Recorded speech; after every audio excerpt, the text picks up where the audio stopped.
We saw the Browns extend Jerry Jeudy before he stepped on the field. On the opposite end of the spectrum, we saw the Houston Texans de-extend, shorten. De-extend's not a word, but they essentially bought out the final 3 years of Stefon Diggs' contract, gave him his guaranteed money he was owed for those final years up front. He is eligible now to be a unrestricted free agent after the 2024 season. I can't think of another time that's happened. If you guys can, please inform me. But I couldn't. What do you guys think of this contract move the Texans have kind of finagled here to fit Stefon Diggs into the fold? Well, I think they, like Bull said earlier, they might be in between a position where they're thinking, look, we made a little run last year. We won a playoff game. We got a rookie quarterback on a rookie contract. We want to see if we can catch lightning in a bottle. Maybe we get hot. We have Nico Collins. We've brought in Joe Mixon. Tank Dell is coming back from an injury. So now we add one of the best receivers in the league to a very young team on the turf. And they look like they could be a contender. And it works out well because for both sides, if you're Stefon Diggs, you're saying, okay, well, I can go. I'm gambling by taking, an opportunity to go play for a new team and a rookie quarterback or a second-year quarterback. My numbers may go down a little bit, but I'm getting all my guaranteed money up front. Now I get to go back to free agency, get another bite at the apple. And if I have a great year, now I can put myself in position to get a really nice bag. And I can hit free agency again and go to and have a choice where I want to go. So it works well, and it gives cap flexibility to the Texans. If he turns out to be not a great, he doesn't turn out to be what they thought he was.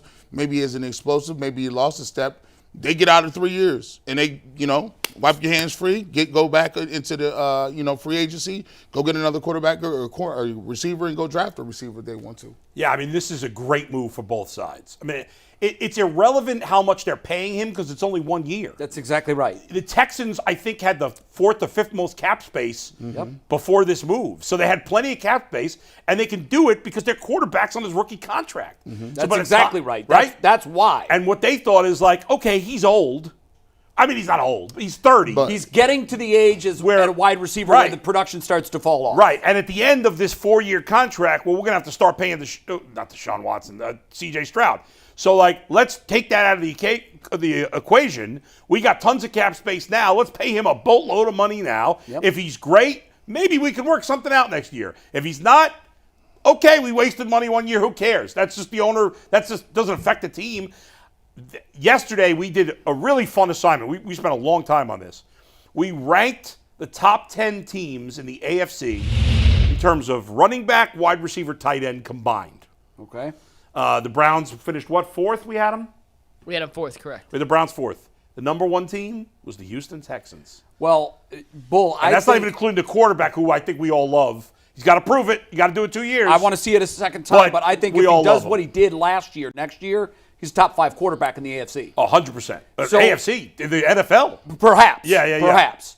So I want to give a shout out to the Houston Texans as right now, I think being the best run organization in the NFL.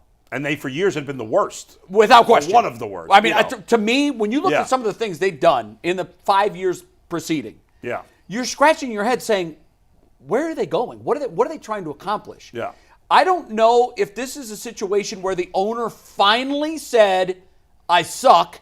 I don't know what I thought I did. Yeah. I'm going to bring in a guy who does.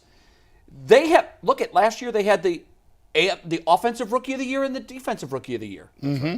I mean, when has that ever happened? And if Tank Dell hadn't gotten hurt, he probably would have finished second in He would have been second. Rookie year. So here's what's curious to me about this move, and I agree with you. I think it's a great move for the Texans. Yeah. Because they have their quarterback on a rookie contract. Yeah. They give them more flexibility. They recognize that, and they went for it. The only question that I have about this is and it's a win-win for him because he's getting his money. Yeah. But Steph is also planning on putting a big year up and getting the bag. Yes, that's He's got some competition for balls in Houston now. 100%. Where in Buffalo, when you looked at their offense, you're like, it's going to Steph. He's going to have a big season. Right. And he always did. Now I'm wondering if this goes sideways early and Tank Dell emerges as the clear wide receiver one that we think he is. Well, and last year Nico Collins was their best Nico receiver. Collins, well, right. I mean, so you've got 2 guys there that are going to give him a lot of competition for catching footballs. Right. Steph Diggs' reputation when the ball isn't coming his way is what? Yeah, he's a pain in the ass. He pouts. Yeah. He's a baby. Now, the one thing I'll say is, in Buffalo, you always had to put your best corner on Stefon Diggs. You did. That won't be the case necessarily in Houston. Pick your poison. Yeah. Pick your poison. And C.J. Stroud has had, look at the receivers he had throwing to at Ohio State. He got Garrett Wilson the ball. Olave got the ball. Marvin Harrison got the ball. He had a triumphant of guys there, Jackson too. Smith and Jigba got the ball. So he and his, I want to see his demeanor. People rave about C.J. Stroud's leadership and just how he is. Just First of all, off the football field. Yeah, off the just a quality young man.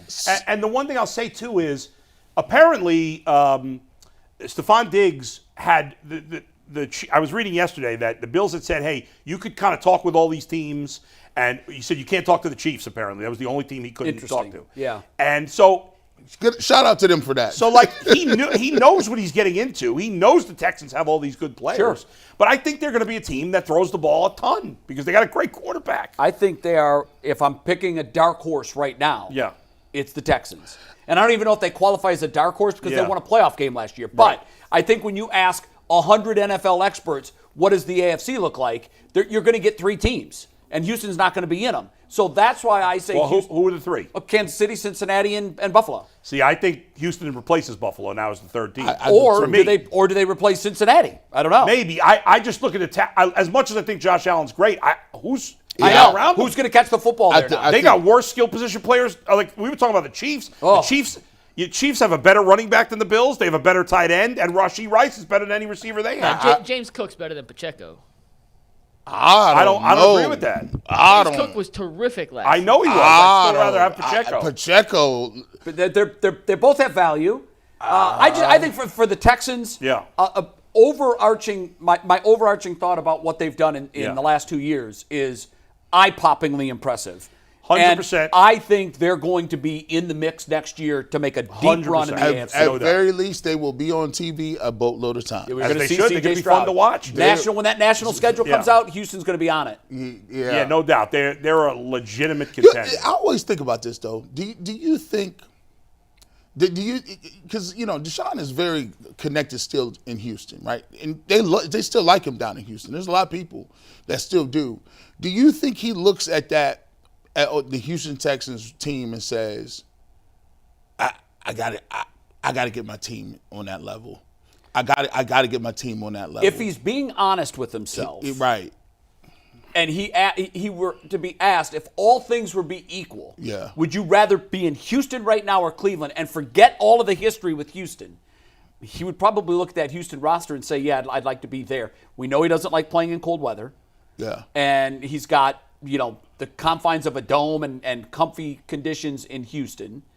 I think their wide receiving core is definitively better than Cleveland's now. Yeah. So if he was being fully honest, I think he would say, give me that situation again. Does he feel pressure to beat the Texans? Sure, he better. Absolutely. He better. Yeah. Because they upgraded, and the only difference is when you look at them and you look at the way C.J. Stroud played, and then you look at what they got. C.J. Stroud has made people in Houston forget about Deshaun Watson. Right. And I think one of the things that he feels is I need to make people remember who I am. I hope so, because that could be a motivating factor. Yeah. He's too young to be riding into the sunset. Right. And what's funny, Jay, in the end, and I agree with all you said about the Texans organization, they've done a great job the last few years. But the most important thing that happened to them was luck. The luck that Carolina took Bryce Young. Oh, you're absolutely right. If it wasn't for that, you're absolutely they right. wouldn't be where they are. No, I completely agree with that. It goes one step further, Bull. Yeah. Because Houston converted a crazy 4th down conversion in week 18 against the Colts, which then knocked them back to the 2nd pick. If they had the 1st pick, they may have taken Bryce Young. So it actually was twofold. I can't imagine and then they falling would to have. the 2nd pick, and then Carolina taking Bryce Young. I think 29 out of 32 teams, maybe 31 out of 32 would have taken. We should have asked Matt that. That actually would have been a good question for Matt. It is the best. He maybe had the best rookie season we've ever seen from a quarterback. And certainly up there. Well, if you look at the fact that he won a playoff game in his first year, and it's all about the playoffs, then by that metric, he's and certainly statistically, in that. he had some of the best stats ever. It is the best competition I've ever seen in the AFC. Oh, the right AFC now. is ridiculous. It's going to be tough. It's the best. It's the best I've seen. All right, we're taking a 3-minute commercial break.